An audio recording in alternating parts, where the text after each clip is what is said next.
Hello दोस्तों, मैं मुंशी प्रेमचंद की एक और कहानी आप लोगों के लिए लेकर आई हूँ। इस कहानी का नाम है बासना की कड़ियाँ।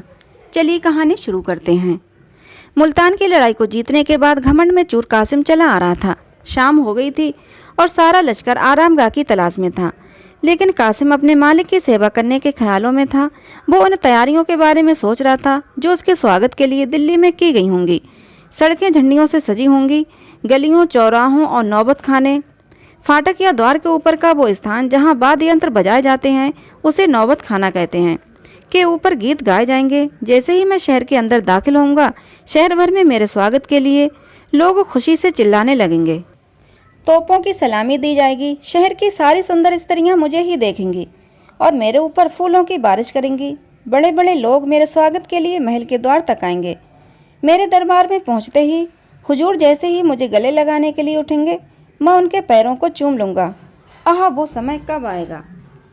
कासिम ने इन्हीं ख्यालों में झूमता हुआ अपने घोड़े को भगाया और सारे कैदियों के झुंड, घायल सिपाहियों को, लश्कर को भी पीछे छोड़ दिया। लश्कर के आगे मुल्तान के राजा की बेगमें और शहजादियाँ और उनके नौकर चाकर थे। इन सवारियों के आगे और पीछे हथियारबंद ख्वाजा सहराओं का एक बड़ा दल था। कासिम अपनी धुन में घोड़े को आगे बढ़ाए जा रहा था। तभी अचानक उसने एक सजी हुई पालकी में से दो आँखों को बाहर झांकते हुए देखा। कासिम दो पल के लिए चौंक सा गया। उसे अपने दिल में एक कंपकपी सी महसूस हुई। वो नजरें कासिम के दिल के किसी एक कोने में घर कर गईं। उसके सामने बही दो आंखें घूम रही थीं। उसके दिल में एक मीठी मीठी चुभन थी।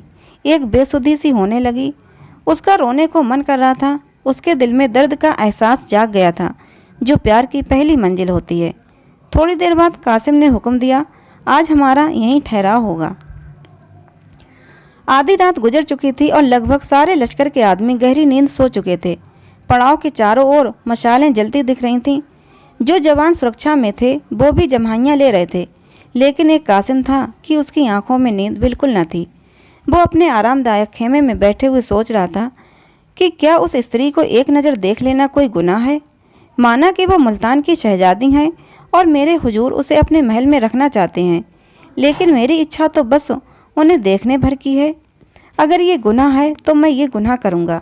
अभी भी तो हजारों बेगुनाहों को मार करके लौटा हूँ और किसी को एक नज़र देख लेना उन कत्लों से बड़ा गुनाह नहीं हो सकता। वैसे भी कासिम मुल्तान को फतेह करने वाला हीरो था। वो देर रात तक इसी विषय पर सोचता रहा। फिर कासिम ने अपने खेमे से बाहर निकलकर बेगमों के खेमों को देखा, जो थोड़ी दूर पर ही थे। कासिम ने अपना खेमा इन खेमों के नज़दीक जानबूझकर लगवाया था। बेगमों के खेमे के बाहर 5 सैनिक पहरा दे रहे थे। कासिम ये सोचने लगा कि इन सैनिकों को क्या नींद नहीं आती। खेमे के चारों ओर इतनी रोशनी क्यों कर रखी है। कासिम ने अपने खास को आवाज़ लगाई, मसरूर मसरूर। मसरूर कासिम के पास आकर बोला, जी हुजूर। कासिम ने बोला, ये मशालें बुझा दो, मुझे नींद नहीं आ रही। मसरूर, जैसी आपकी मर्जी। ये कहकर मसरूर वहाँ से चला गया और मशालें बुझ गईं। थोड़ी देर बाद एक सेविका शहजादी के खेमे से बाहर निकलकर आई और मसरूर से मशालें बुझाए जाने की वजह पूछी। मसरूर ने कहा, सिपहदार ने ऐसा करने को कहा है, तुम लोग चौकन्ने रहना, मुझे तो उनकी नीयत में खोट मालूम होती है। कासिम काफ़ी व्याकुल था। वो कभी लेट जाता तो कभी टहलने लगता। वो बार बार अपने खेमे के बाहर आकर देखता, लेकिन 5 पहरेदार अपनी बड़ी बड़ी तलवारें लिए पहरे पर अटल थे। इसके बावजूद कासिम पर यही धुन सवार थी कि आखिर शहजादी के दर्शन कैसे हों। इसके आगे उसे ना बदनामी दिख रही थी और ना ही शाही गुस्से का डर। घड़ियाल ने रात के 1 बजाए, जिससे कासिम चौंक गया, जैसे कोई अनहोनी हो गई हो। कासिम इस सोच में पड़ गया कि अब तो कुछ ही घंटों में सुबह हो जाएगी। 3-4 घंटों में तो लश्कर भी कूच कर देगा। कासिम ये सोचने लगा कि अब वक्त कम है, कल तक तो दिल्ली पहुंच जाएंगे। ऐसा न हो कि सारे अरमान दिल में ही रह जाएं। किसी तरह से इन पहरेदारों को चकमा देकर ये काम किया जाना चाहिए। कासिम ने एक बार फिर मसरूर को आवाज़ लगाई, मसरूर। जी हुजूर, कहिए।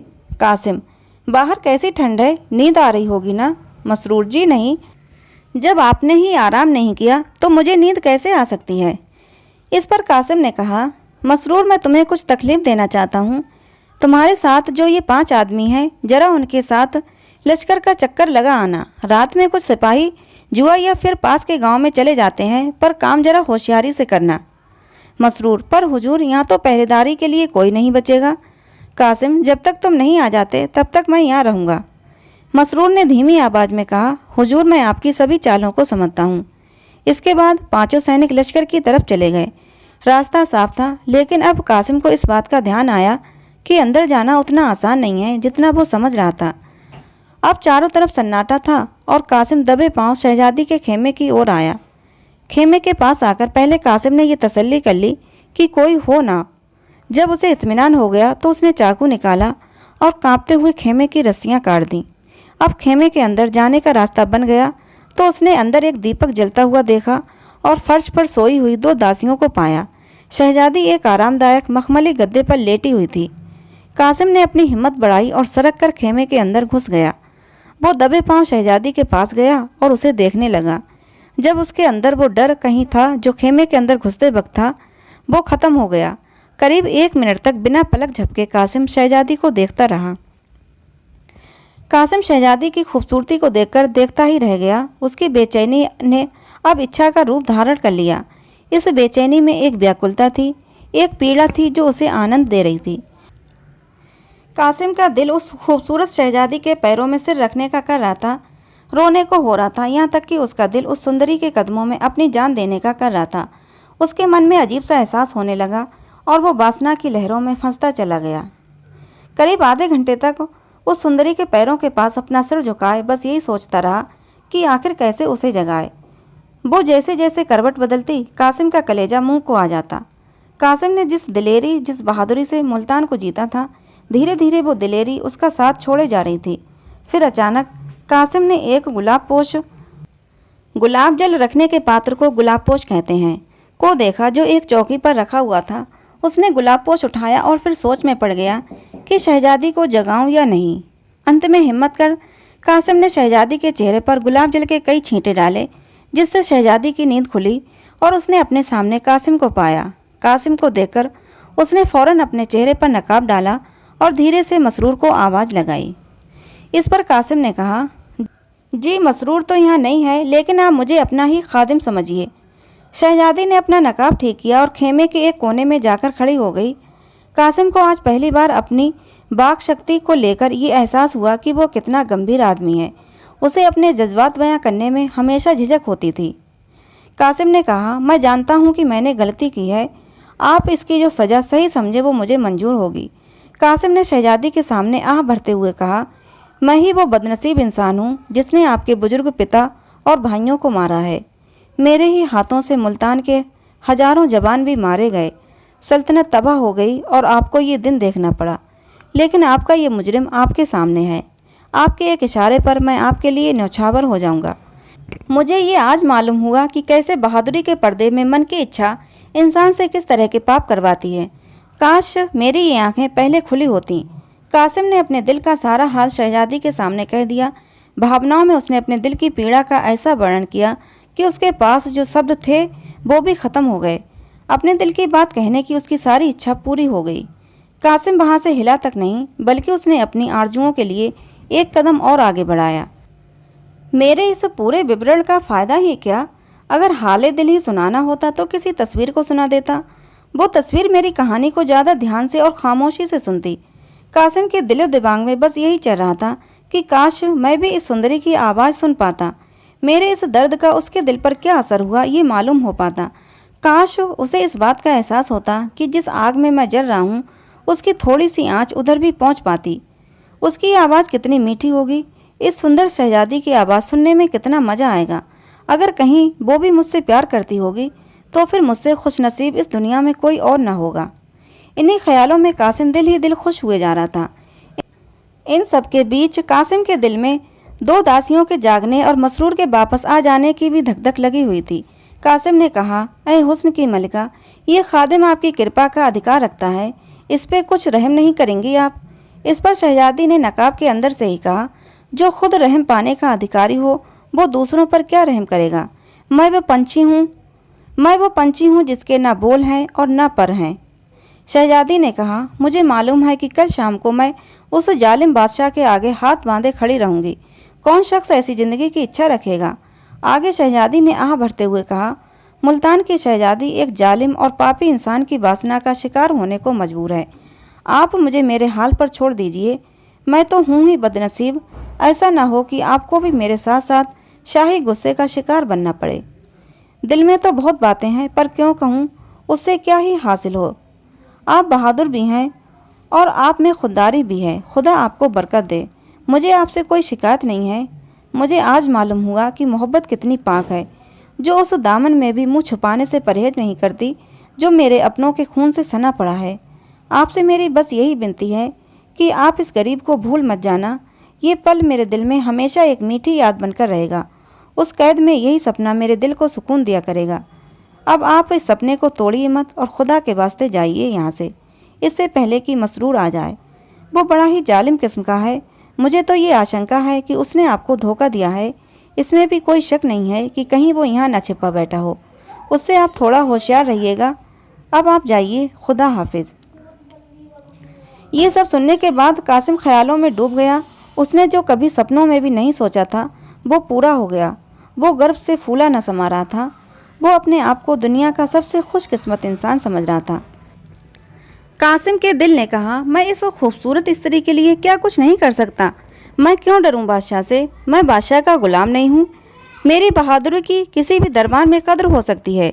मैं इस गुलामी की जंजीर को तोड़ डालूंगा और एक ऐसे देश में जाकर बस जाऊंगा जहाँ बादशाह तो क्या उसके परिंदे भी ना आ सकें। हुस्न का आशीर्वाद हो तो मुझे किसी और चीज़ की इच्छा नहीं है। मैं अपनी इच्छाओं का गला क्यों घोंटूं। इन्हीं विचारों को मन में सोचते हुए कासिम ने तलवार निकाली और बोला, जब तक मुझ में दम है तब तक आपकी और कोई आंख उठाकर भी नहीं देख सकता, चाहे फिर वो बादशाह ही क्यों ना हो। मैं दिल्ली के हर कूचे में खून की नदियां बहा दूंगा, पूरी सल्तनत को तबाह कर दूंगा। अगर कुछ नहीं कर पाया तो मर मिट जाऊंगा, पर आपका अपमान होते नहीं देखूंगा।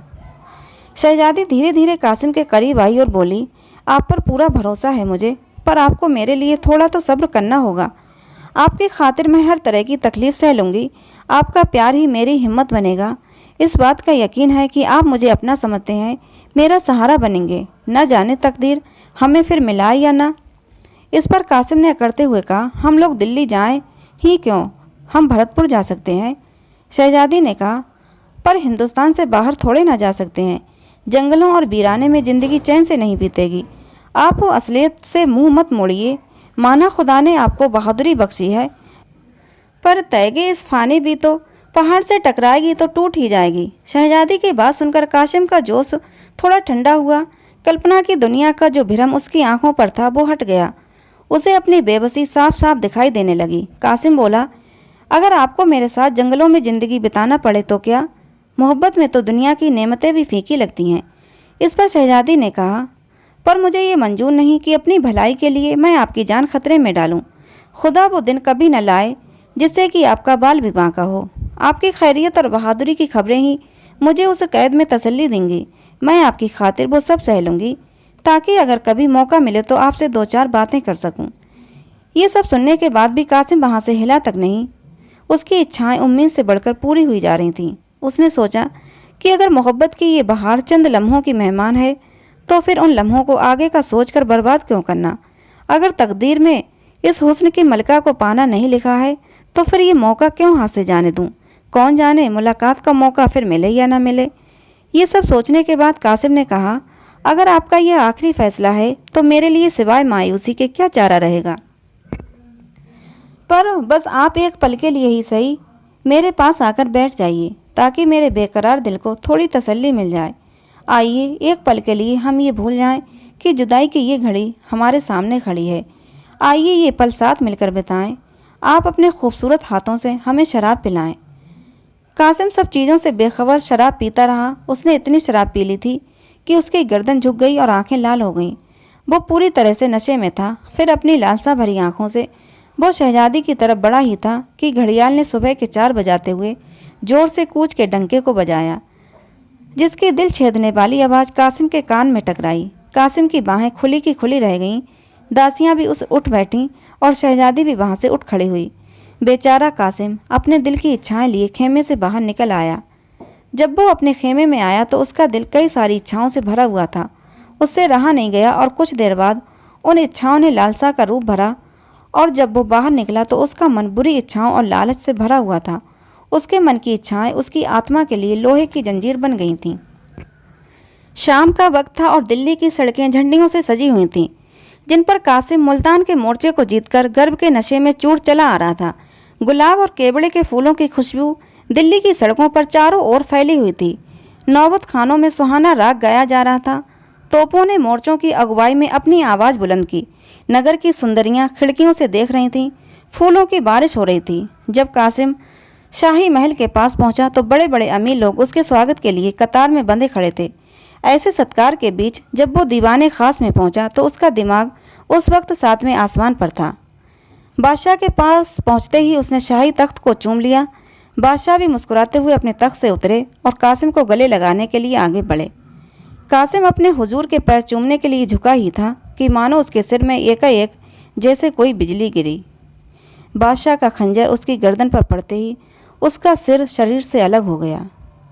खून के छींटे बादशाह के पैरों में, तख्त पर और उसके पीछे पड़े मसरूर की तरफ गिरे। नीचे पड़ा धड़ एक पल में ही ठंडा हो गया, लेकिन हसरत की मारी हुई दोनों आंखें देर तक दीवारों की तरफ ताकती रहीं। थोड़ी देर में वो भी बंद हो गईं। लालसा ने तो अपना काम पूरा कर दिया था, अब तो बस सिर्फ हसरत बाकी थी, जो सालों तक दीवाने खास की दीवारों पर रही और जिसकी झलक अभी भी कासिम की मजार पर घास फूस की शक्ल में नजर आती है। तो दोस्तों, ये मुंशी प्रेमचंद्र की बहुत ही मशहूर कहानी वासना की कड़ियाँ थी, जिसे अभी आप सुन रहे थे।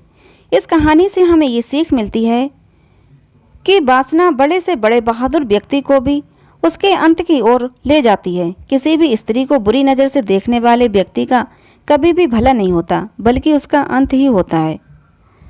ऐसी ही और मनोहर कहानियाँ सुनने के लिए हमारे चैनल को ज़रूर सब्सक्राइब कर लेना। मिलते हैं अगली किसी नई कहानी के साथ।